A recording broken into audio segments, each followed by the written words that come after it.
February 13th, 2008. The Phantom Darkness materializes. It's Doomsday. Well, sort of. Both Doomsday Horror and Fires of Doomsday were released in the set, but it's not a stretch to say that the set had near-apocalyptic impact on the metagame. Glads have just come out in the previous set, blazing the trail for what it means to be a competitively viable archetype, and the Phantom Darkness addresses this by creating a huge power spike with a rogue archetypeless powerhouse being Dad Return. A precursor to the infamous Telidad, Dad Return is one of the most impactful decks in the history of the game. Not to mention one of the most expensive. The name of the deck is derived from two cards, Dark Armed Dragon and Return from the Different Dimension. Dad is a card which needs little introduction, being a huge power leap that is arguably on the same level as Cyber Dragon. It is interesting to see these two standalone power spike cards introduced in the second and second to last set in the GX era. Dad on its own is excellent field presence, and more importantly, very cheap removal, able to pop up to 3 cards right after being summoned. But I think it is disingenuous to say that this one card single-handedly redefined the competitive metagame, as there were so many significant cards introduced in this one set. The title of the set very subtly hints at the dark support, but the Phantom Darkness is also notable for elevating decks with just a couple new support cards. Glads get Double Tag Team, which is a trap to allow for a double tag out. Very strong for field presence, and good for bringing out fusion material as well. Glads also get Proving Ground, which is perhaps not the most useful, since you want your Glads in the main deck to work with the tag mechanic.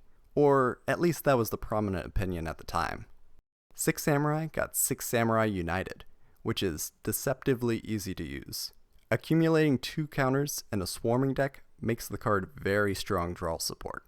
Moving on to more generic support, Super Polymerization is released, which is a big boon to the fusion mechanic as a whole. Goblin Zombie gives zombie decks more consistency, and Lonefire Blossom does the same for plants, and so much more. This card is design limiting, as it can bring out any plant, and is actually problematic since it can cycle into itself for free deck thinning.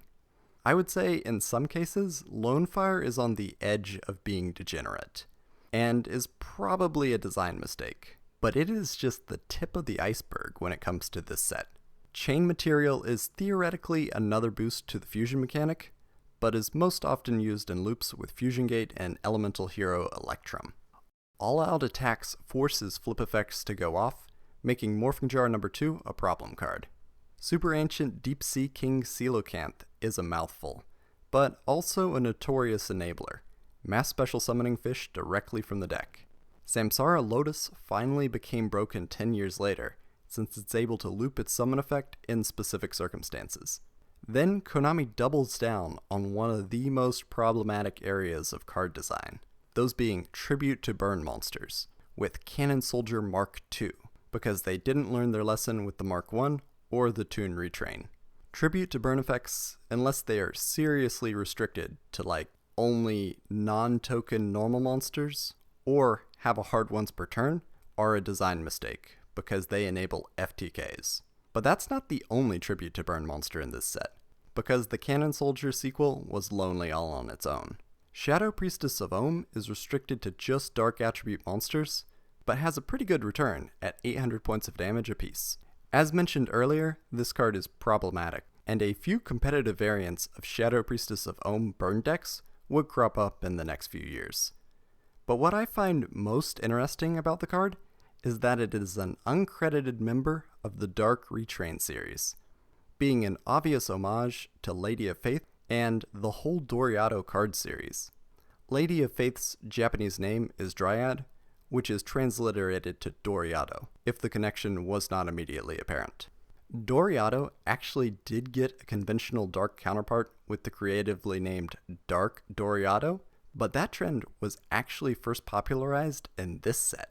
I already mentioned Dark Armed Dragon, which is a massive improvement compared to Armed Dragon level 7, both in terms of accessibility and utility, but what might surprise you is that most of the other retrains attained at least fleeting competitive success, like with Dark Nifs, which echoes the original's Rebirth effect, although with a watered-down spell and trap destruction effect. Dark monsters in the graveyard are a valuable resource, but getting to special summon the monster from hand is a big plus, even if it is a mail order summon. Dark Horus diverges from the spell negation effects of the original series with a Dark Monster Resurrection effect, triggered by spells activating during the opponent's main phase. I think this covers your quick play spells as well, but still pretty clunky. Dar Knight Parshath is a dark counterpart to the GOAT classic Air Knight Parshath. Dark Knight Parshath loses the piercing damage, gains attack for each dark monster in your graveyard, and alters the draw effect. Now it triggers when the knight destroys a monster by battle. A little higher hurdle than inflicting damage when Air Knight can deal piercing battle damage. Not to mention that the Dark Retrain needs to banish a dark monster from grave each time you want to draw the card.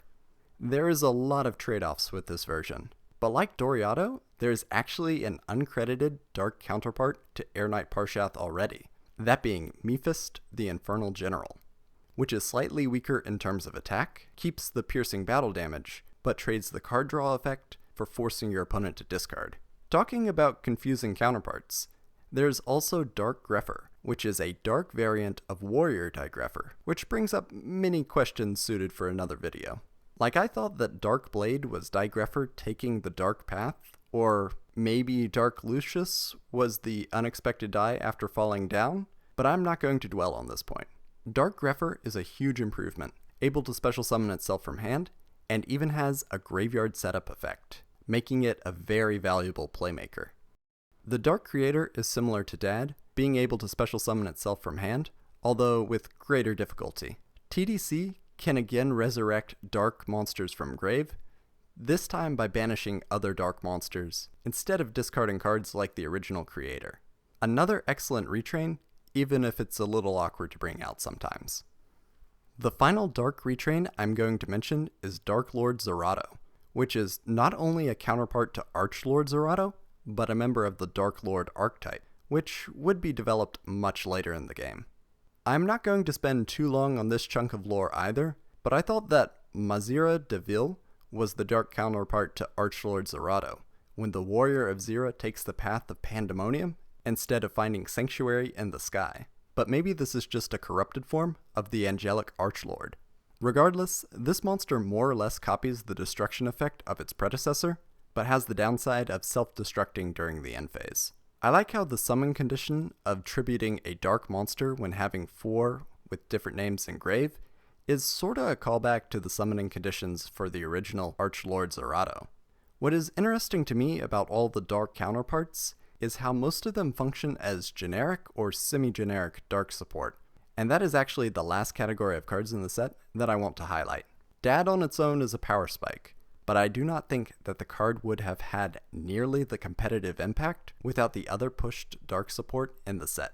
Starting with the Allure of Darkness, one of the best draw cards in the game. Banishing a dark monster from hand is not the worst downside, and can even be used to your advantage. But as a delicious flavor win, you can succumb to the Allure of Darkness and blind draw without a dark monster in hand.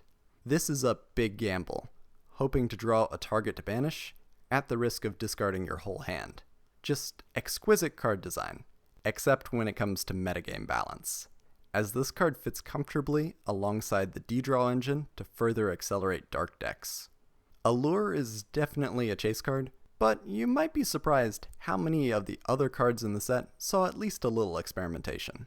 Theoretically, Dark Spirit Art Greed is more draw power, but 1 takes away from your field presence, and 2 can be negated for almost no cost from the opponent. The beginning of the end is a great descriptor for the set, but in effect is even more dark draw support. The cost of this card is pretty steep, but it has the effect of drawing 3 cards. Quite the enticing offer. Moving on from draw support to recursion, there's Dark Eruption, and Escape from the Dark Dimension. Dark Eruption is great for recycling dark combo pieces, or even dark attribute hand traps. Escape from the Dark Dimension is not quite as good as DDR, Different Dimension Reincarnation, but that card wouldn't come out for a couple months after the Phantom Darkness. giving Escape from the Dark Dimension a chance to see some competitive experimentation. I mentioned Fires of Doomsday and Doomsday Horror in the intro, but I think it's time to explain what they actually do. Fires of Doomsday is tribute support, and is actually pretty similar to Scapegoat.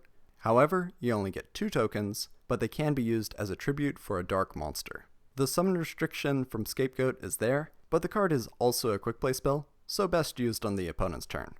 Doomsday Horror is similar to Grin Majid de Aiza in the way that it gains stats per banished monsters. But when the monster is destroyed and sent to the graveyard, it returns all banished dark monsters to the graveyards. Pretty good effect, especially in the context of this new banish-heavy dark-centric playstyle.